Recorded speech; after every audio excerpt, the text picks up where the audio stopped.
Hello, this is Chef John from foodwishes.com with olive oil poached tuna. That's right, this remarkably delicious technique is also sometimes referred to as tuna confit, or if you want to sound more like a food blogger, you can also call it Tuna Conserva. But no matter what you call it, this is actually the ancient ancestor of what most of us refer to today as tuna fish. And by the way, I should apologize in advance. You're not going to be able to go back to the canned stuff. So yes, in the long run, this video is going to cost you a lot of money.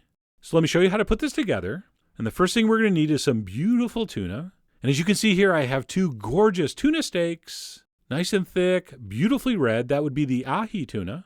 And that's usually going to come fully trimmed, no bones. So there's really no prep here. But what I do want you to do is take it out of the fridge and leave it on the counter for 10 to 15 minutes to warm up a little bit. Okay, because we are going to poach this in the olive oil. We don't want it really ice cold when it goes in there. So like I said, let it sit out for about 10 or 15 minutes. And at that point, we can get started.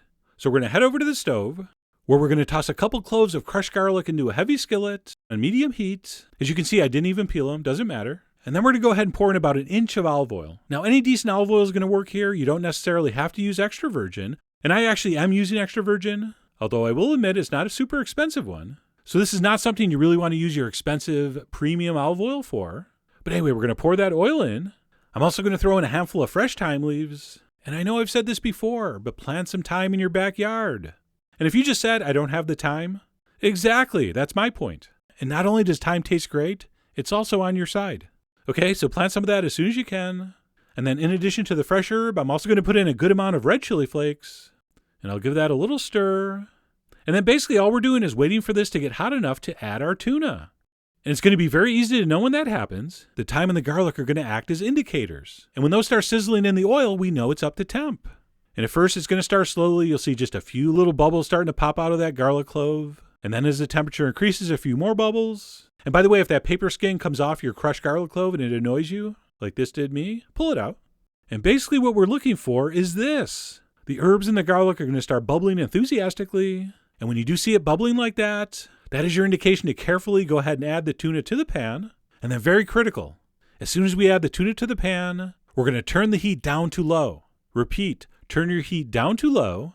And we're going to go ahead and we're going to let that tuna sit in that hot, flavorful oil for about 5 to 7 minutes while we baste it constantly.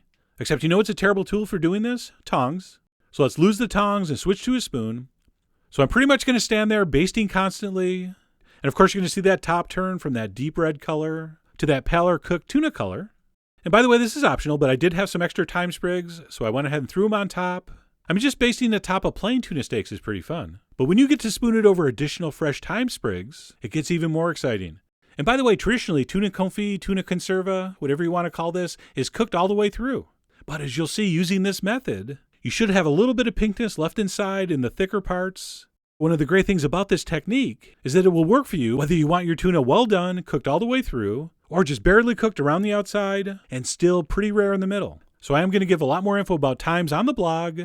But anyway, like I said, we're going to baste that for about 5 to 7 minutes on low, at which point we will turn off the heat and very carefully transfer that into a heat-proof dish. And then once we've done that, we're going to carefully, very carefully, pour over that still fairly hot oil. And we're going to let that cool down to room temperature in that oil. If you want to give it a baste every once in a while, go ahead, up to you. That's mostly just playing around with the food. Anyway, we'll go ahead and we'll let that cool all the way down to room temperature, at which point we'll wrap it tightly with the plastic pressed right up against the fish and oil. You know how we do. And then we'll pop that in the fridge for 24 hours to finish doing its thing, which by the way, nobody knows exactly what that is. Scientists have still not figured it out. But during that 24 hours, something very magical happens. And when you pull it out and you unwrap it and you fish out one of those tuna steaks, pun intended. And for future reference, all puns are intended. But anyway, we're going to pull one of those out, and that will bring us to my favorite part, explaining to you how amazing this is. So let me start with a little corner piece. And even though the meat around the outside is cooked all the way through, it is still unbelievably moist and succulent. The texture is beautifully buttery, and the flavor amazing. And by the way, you may have noticed we didn't put any salt so far. I really think this comes out better if you don't use any salt in the poaching process. I think it's much nicer and much easier to control if you just sprinkle on a little sea salt when you serve it. So that was amazing, but it gets better. As we slice in, you're going to see a gorgeous pink tinge. I mean, look at that. And that right there, my friends, is olive oil poached tuna perfection.